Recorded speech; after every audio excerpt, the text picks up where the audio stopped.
Welcome, listeners, to another Bund podcast. This is the fourth in our series, three of which you may have already tuned into. The first featured the Bashevis singers talking about their love of Yiddish and the music that inspired their beautiful first album.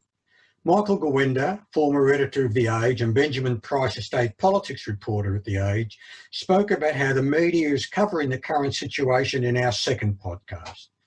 The third one featured an interview with Leon Duval from Jerusalem about the impact of COVID-19 on the people of Israel and how they are responding. You can find these on YouTube by entering the term Bund into the search field. Today, our focus turns to children and how the virus, social isolation and homeschooling are impacting them. We're joined by two prominent paediatricians, Professor Sharon Goldfeld and Dr. Joshua Osowicki. Sharon Goldfeld holds a unique position within Australian child health research. With 10 years government experience, she's an expert in policy, a paediatrician and a public health clinician scientist. She's the director of the Centre for Community and Child Health at the Royal Children's Hospital, Melbourne. She's a co-group leader of the Policy and Equity Research Group and theme director, Population Health, within the Murdoch Children's Research Institute. Over her career, she successfully translated her research into service delivery and policy, including the national implementation of the Early Development Instrument. Josh Osowicki is a general paediatrician and paediatric infectious diseases physician at the Royal Children's Hospital, Melbourne. He has expertise in dealing with very sick hospitalised children and has contributed to national guidelines for how to manage critically ill children with COVID-19. Josh is completing his PhD in the Tropical Disease Research Group at the Murdoch Children's Research Institute. He is part of a group looking to learn more about infections caused by the strep A bacteria and its terrible complications like rheumatic heart disease and toxic shock syndrome. Part of their research involves testing new vaccines as part of the Australian Strep A Vaccine Initiative. Joshua has a multi-layered perspective on the situation as it relates to children. His professional expertise and experience is complemented by having two daughters from whom he gets first-hand reactions to the situations in which we find ourselves. Layla is a 7-year-old grade 2 student experiencing homeschooling while her school, Shalom Aleichem College, delivers its curriculum using the available technology. There is a unique challenge as they continue to teach their students in 3 languages, English, Yiddish and Hebrew. Emmy recently turned 1, a birthday she celebrated virtually, like many other children whose birthdays have fallen during the lockdown period.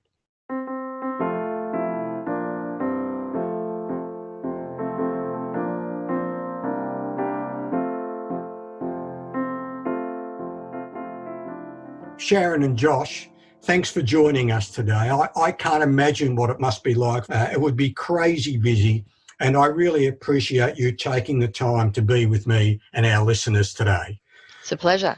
Absolutely. Thanks, Alan. So, Josh, perhaps I can start with you.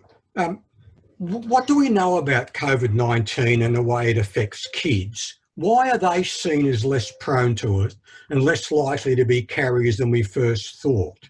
For example, I heard yesterday morning that kids below 15 are probably okay to return to school and under 10's okay to see their grandparents.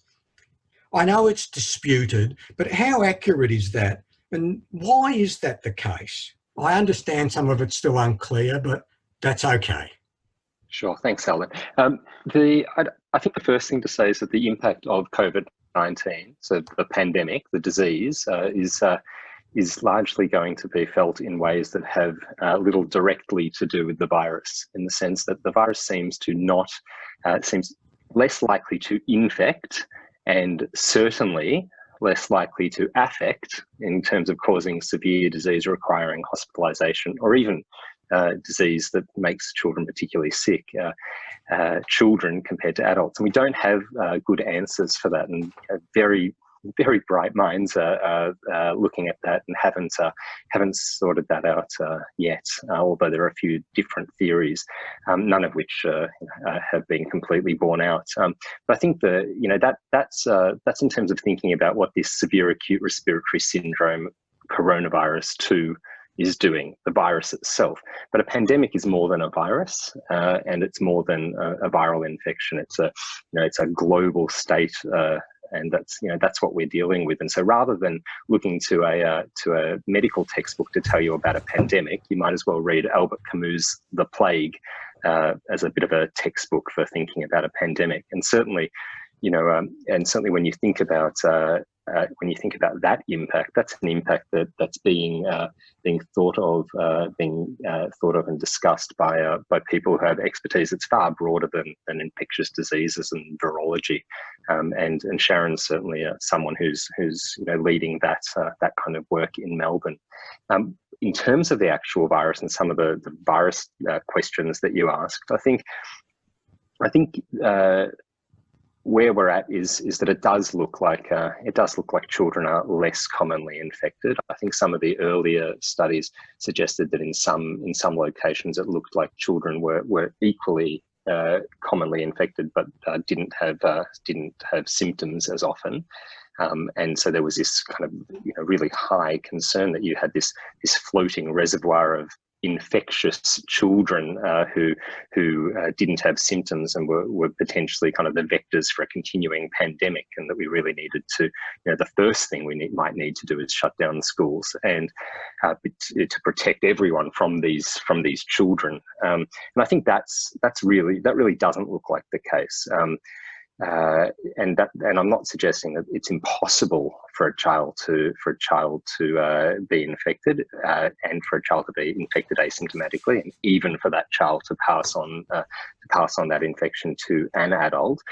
But it really isn't. It really hasn't been the driving force for this pandemic. We're not, it might be for an influenza pandemic, and that's where a lot of the previous research has been, but not for this one. I guess what we're seeing in some of this, Josh, some of the ambiguity is the reaction from Daniel Andrews in Victoria about keeping the schools shut, and Scott Morrison's push to open them. Now, they're probably getting different views put to them by chief medical officers, with Daniel Andrews taking a more conservative perspective and Scott Morrison being a little bit more aggressive in terms of opening schools. Sharon, what's your view on what we're seeing and hearing about COVID-19 and children? I think the schools issue is just so fascinating because it's kind of a vexed issue, and it's kind of become like the epicenter of politics, policy, and a bit of fear-mongering in my view. So I think it's important to note that our politicians like Scott Morrison, like Dan Andrews, are actually taking their advice from the public health officials. So Scott Morrison or Dan Andrews, they don't wake up in the morning and go, this is what we're going to do. And I think this is a real testament to why we've done so well in Australia. They're actually seeking advice from their public health officials, from their scientists. And what's happening is not all of those scientists agree. And the reason they don't agree is because we're using data to model scenarios. We don't have the data to tell us if we do X, we will definitely get Y as an outcome. And that's the very challenging bit that we all have. So the schools issue is really interesting because very little data tells us exactly what will happen when we open the schools. And as you'll know from around the countries, around the world, there have been various approaches to opening schools and closing schools, and no one's really been able to say, hey, if you open schools, this is exactly what happens, and if you close them, this is what happens. And even if you look, there was a whole review looked in the literature and using data modelling, et cetera, the prevailing idea is that schools in general, if anything, contribute very little to the spread of this pandemic. That said, there is vexed views, and there's a lot of people to take into consideration. So there's the kids themselves, there's the teachers as adults, and there's the parents as adults. So it's not just, hey, should we open schools? Will kids be okay? It's, can we open schools? Will kids be okay? Will their parents be okay? Will the teachers be okay? And can we actually deliver an education in that way that still makes sense to protect everyone? So it's not just let's open the doors, it's can we actually deliver deliver quality education when we open the doors to keep everybody safe. And that's why you're getting this kind of diverse views. My view would be that we could test that in Victoria, and that would be a really cool thing to do.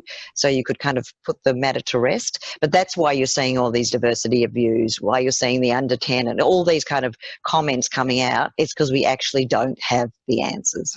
But I was just going to say that it's a real luxury, a privilege to be asking these questions and thinking about them. Because not that long ago, the questions that we were facing were very different, and you had realistic scenarios that if we'd done nothing of people dying because they couldn't access the kind of medical care that we have, we just would have literally run out of it because there would have been too many people, and that modelling wasn't wrong. It just it was modelling based on doing nothing, and then modelling based on doing a little bit of something, and we happened to beat that because we did a lot, and we're facing these questions now. They're really good questions. We don't have answers, like Sharon says. The only way of finding those answers is asking the questions and studying them. It's impossible to know the answer, but I think you can. I think the risk is low enough that we should absolutely be looking to answer the questions.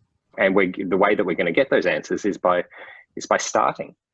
I'd like to focus on the kids themselves now. Our 8-year-old granddaughter is starting to really struggle with the isolation from her friends. Look, and I know this is normal, but what should parents be aware of that differentiate normal signs of discomfort, loneliness, from something that they really should be concerned about? I might have a first go at that. Please. And it's interesting because we've just, through the Murdoch, we've just run a series of podcasts called Parenting in the Age of Corona. And it's trying to move away from this kind of didactic thing to parents, like you must do this and you must do that. We had this great tweet that went around from a postdoc that said, how am I supposed to homeschool my kids 6 hours a day, work 8 hours a day, still cook dinner, still look after myself, still look after my partner and each other? And she said, if anyone says yoga or meditation, they better start running now. And I just love that. And I think the main thing is there's so much white noise out there. So there's still a lot of anxiety, there's a lot of fear, and obviously some of that's getting better, but there's still a huge amount of that. And I think we just have to know that kids pick up on that sort of stuff. I think there was probably a lot of televisions on and a lot of talking amongst adults that kids were picking up on, especially in the early days, because there was just so much anxiety, and it's just impossible for kids not to pick up on all of that and to start to feel a bit anxious themselves. But mostly kids will be okay because they're actually getting some quite nice time mostly, and we can talk about children who are maybe in more adverse circumstances, but in many ways they're spending time with their parents. Once that's really important, that's their attachment. For parents, just talking to their kids, talking about what's happening, explaining that what a virus is and how a virus works, how they're safe, and I guess lowering the bar of expectation. I think that's really hard to think that parents can do everything, work and homeschool their children. And then find interesting ways for 8-year-olds to talk to their other kids. Now, obviously, people are doing Zoom and things like that. Kids can get together and go for a walk, and parents can walk behind them. There's all sorts of different ways, and that may all change, obviously, in another couple of weeks. But there are different ways, I think, of kids communicating. And people have told me all sorts of interesting stories of kids who are speaking to each other that don't normally speak to each other for ages on Zoom. So there's been some interesting friendships that have grown out of this. So I think not to be worried is probably the first thing, and then there's more to discuss after that if there's a real concern. Josh, are you seeing anything at home with Layla in particular around the sense of not being able to see her friends, not being able to just go and walk with you and the family in the street to a friend's place? Is there anything that's manifesting itself with her?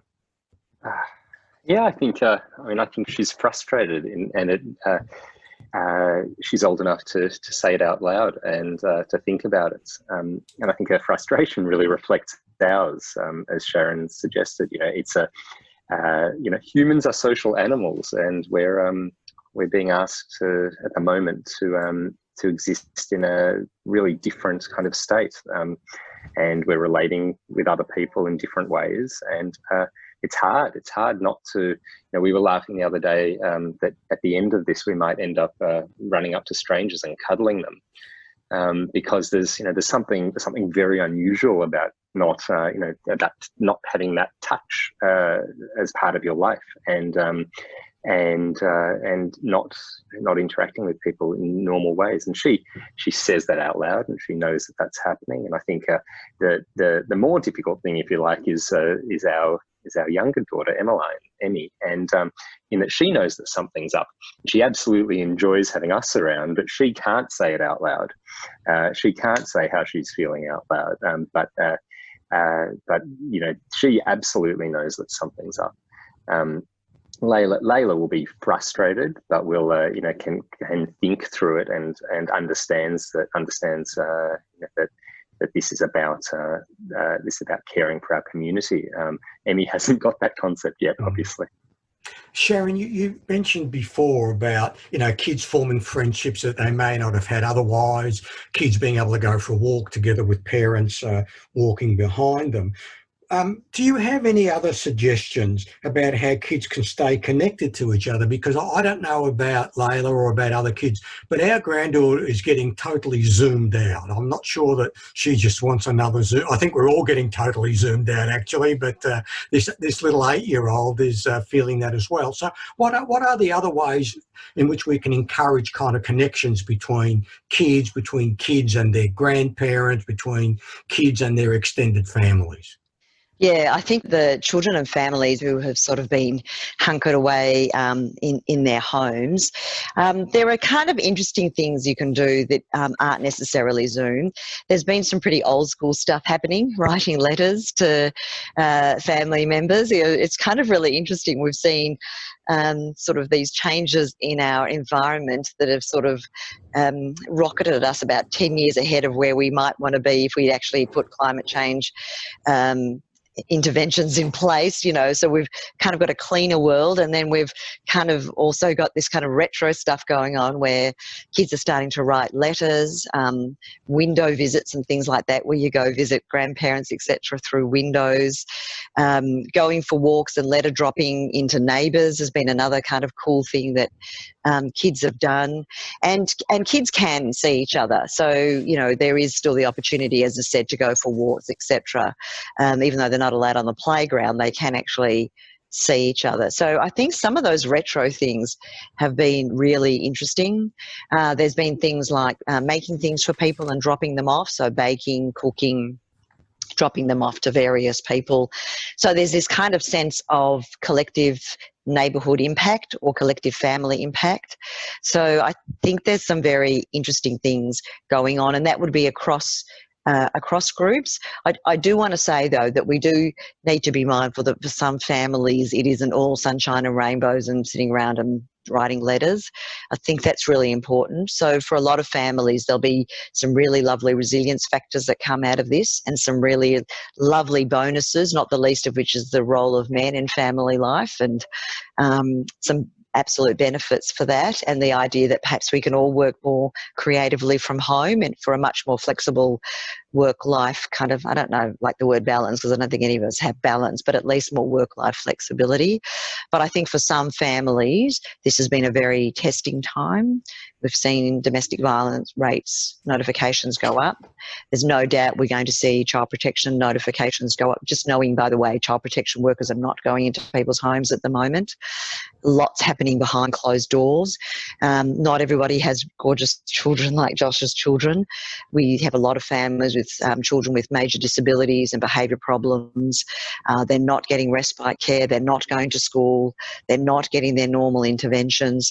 So for some families, it's a very, very, very difficult time, and writing letters is not going to solve it for those families. Look, it's interesting, Sharon. I mean, the virus itself doesn't discriminate in who it attacks. I mean, rich, poor, perhaps not children, but older, middle age. The virus doesn't discriminate, but the impact of the pandemic, as you mentioned earlier on, Josh, it does discriminate. How do you homeschool a child when you don't have a computer, when you can't afford the internet? These are issues which are likely to end up entrenching the inequities that we've already got in our communities. How do we address some of these issues, Josh? Democratic socialism. And I'm not joking, Alan, in the sense that I think that a pandemic underlines the divisions that you already see. If you want to, really put it, consider an extreme example. Look at what happened what happened in Michigan, in the last couple of days, where you have hundreds of white men carrying guns standing outside the state kind of parliament, and consider for a moment that those 100 men were black carrying guns outside the state parliament, and it seems like the outcome would have been very different. And I think you see whether or not it's on ethnic, racial lines or income, the economic lines. I think basically you just see existing divisions, existing prejudices exaggerated for the most part. And I think there are a couple of really, really good, really interesting contributions in this regard. One by Arundhati Roy, the author and activist, and the other by Jeff Sparrow, also author and activist, both published in The Guardian over the last few months, that made a similar point, just that, that the world's changed in lots of ways, but those divisions are still there, and it's really our choice about whether or not we walk through the portal into a better world, or we just continue business as usual. Sharon, this is an area that you've researched over quite a long period of time now, the impact of, socioeconomic status on educational outcomes. So we're probably seeing this writ large at the moment. Is there anything that we can do on a micro level to mitigate this in the homes or in our smaller communities? Yeah, and I just want to just respond to one thing you said with the virus doesn't discriminate. It kind of doesn't, but it does. So we're seeing, particularly in the US, you're seeing major impacts, and this is direct viral impacts on low-income families. So poorer people are getting sicker, they're getting the virus more often, and the usual lines of division are absolutely playing out. And then they're being compounded by quite high rates of racism, particularly against Asians. So this is happening in Australia, by the way, so there's a huge amount of racism. So if you think about the layers of what impacts kids, those sorts of things out there, kids are getting racist taunts, where they're getting them at school, etc. So, the virus does discriminate in how it kind of plays out. That's actually virus. And then, as you say, the way that it actually discriminates in the way that the social restrictions do so as well. So absolutely, we're seeing that same things playing out here. There's quite a lot of evidence to show from other pandemics, epidemics, disasters, etc., that we see higher rates of post-traumatic stress disorder after these sorts of things. Those things cut across SES lines, socioeconomic status lines, as you would expect. So we will see the opening up of the inequalities we already have in education will be worse the longer we don't have kids at school. Because those outcomes, they start pretty early and they widen. So we know that there's huge gaps based on just basic things like socioeconomic status. And they open up actually from the time kids start school. So I think the question will be, how are we going to ameliorate those things coming back? I mean, I think people make great efforts to get all sorts of things out to kids, internet and SIM cards and things like that. But the reality is that in a nice family that can sit down and learn with their kids, for many of these families, that's just not going to happen. So the saving grace of schools is really, really important. I can talk later because Josh, I think, might want to say words here. I want to talk about this idea of how we might respond as we go forward. Yeah, I was just going to raise the extreme example of access to food in the US and how big a deal their food lunch, their school lunch program is in feeding the children of relatively poor Americans. In that rather extreme world that they have there. I want to spend a little bit of time with you talking about the impact of homeschooling on social development, overall well-being and educational development.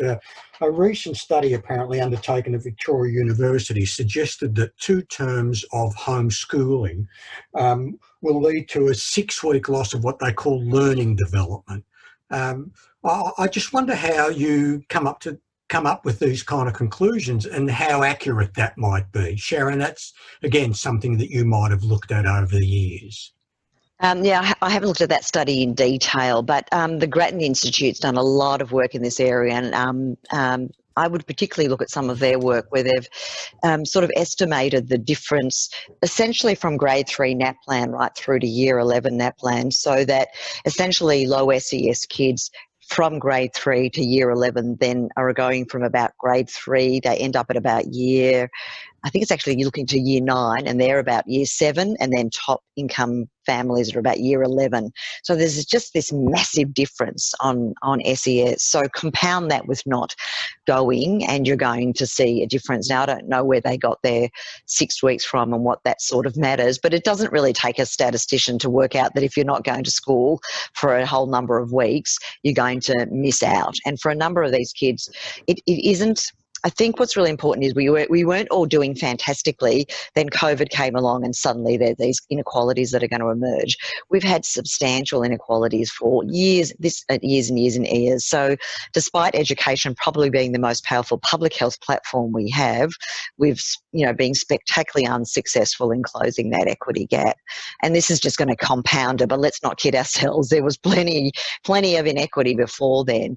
The question will be, will this be a trigger for us to think about this differently? So one of the great questions is, could COVID be the great accelerator? Which is why I do think we need to think about when we come out the other end, are there opportunities that perhaps in a very rigid system we couldn't have done before that we can do now? Like we moved the entire country onto telehealth in 2 weeks. That would have normally taken 10 years. We did it in 2 weeks. So there are some ways the system can move, and maybe in education that will be the same thing.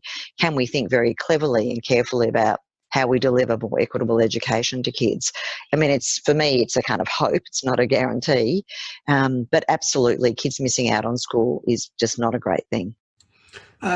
We've heard Scott Morrison talk a lot about the Australian economy's going to snap back. I think he's a bit deluded, but nevertheless, that's a comment that he's made. So let's assume that we're through the coronavirus and we're heading back into what will be a new normal, but some kind of normality. Do we just, with our children, do we just go back to things as they were? Do they go straight and sleep at their grandparents, have their overnighters, have the grandparents picking them up from school? Or do we need some kind of staged re-entry to allow kids to adjust from the situation they've been in to the one they're about to go into? 2 questions, isn't there, Ellen? One is what are we going to be allowed to do in terms of being comfortable that we kind of maintain the control of transmission of this virus, and the other of which is, I suppose, how do you feed someone who has been starved of certain elements of social contact? Is it all right to allow them to eat as much as they want? I don't know. I think our kids will probably cope with going back into the world. When I say that, I think most of them will, and the ones that were vulnerable before will still be vulnerable afterwards.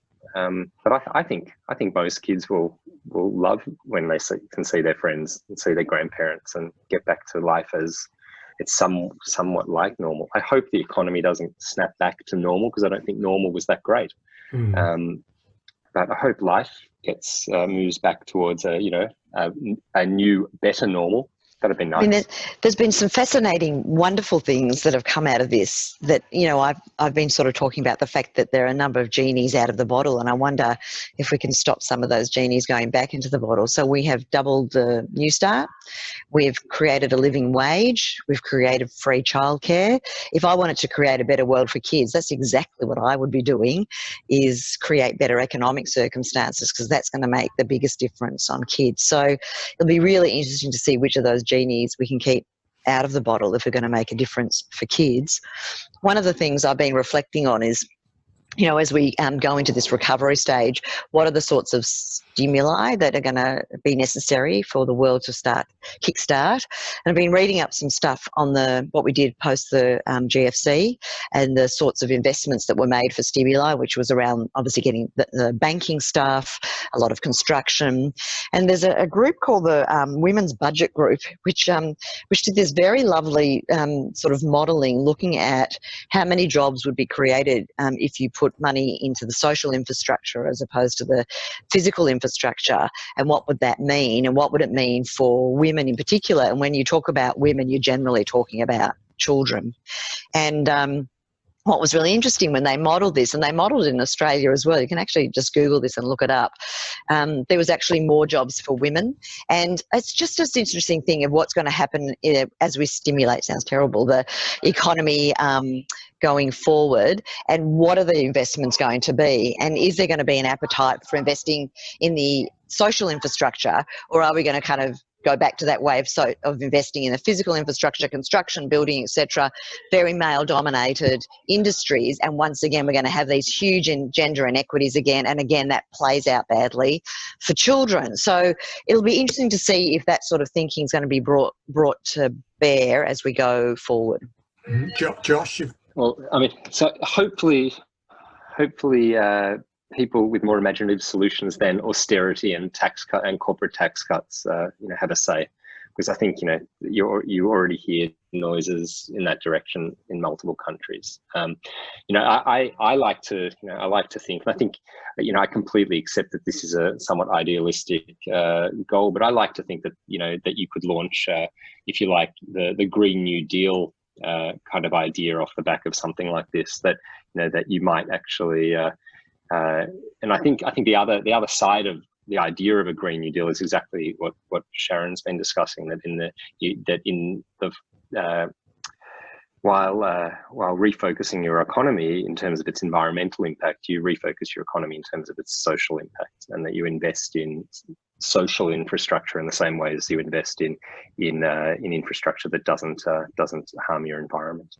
Look, there's no doubt that if they're given free rein, the coalition government will snap back into their old way of doing things. They will give the corporate tax cuts. The pressure that's being put on them now to withhold the tax cuts to middle and upper middle class people that they've promised, people saying, look, now's the time to bring them back, to not make those tax cuts available.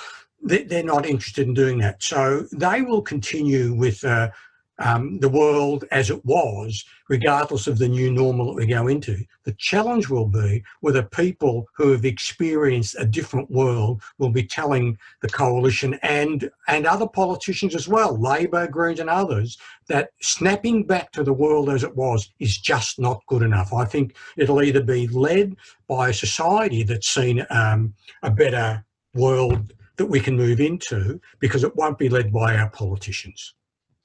Yeah, I agree. I mean, it'll be interesting to see who advocates and in which sphere, to think about the complexities of this, because I don't think we can snap back. I think it's too inelastic to snap back. New Start, there's no way New Start can go back to where it was. This living wage idea, I mean, you're going to split the middle class so badly that we'll never recover from inequalities otherwise. So I think some pretty clever and broad-ranging thinking are going to be needed just to get people spending again and contributing to the economy. It just is so not going to be simple. So look, on that note, we might end up our podcast today. Sharon Goldfeld and Josh Osowicki, thank you very much for taking time to be with us. As I said at the outset of this, it must be crazy busy, and we really appreciate the time that you've taken and the thought you've put into the kinds of issues that we've raised today. So I wish you and your families all the best, and look forward to seeing you sometime in the future when, Josh, as you said, we can meet up, we can put our arms around each other and give everybody a good hug. So all the best, and thanks very much. Thank you, Ella. Thank you. Zu unserer Zuhörer Ein Dank für euer Teilnehmen in die Diskussionen und Schmusen, was wir bringen euch. Wir treffen sich weiter, bleibt in daheim und bleibt gesund.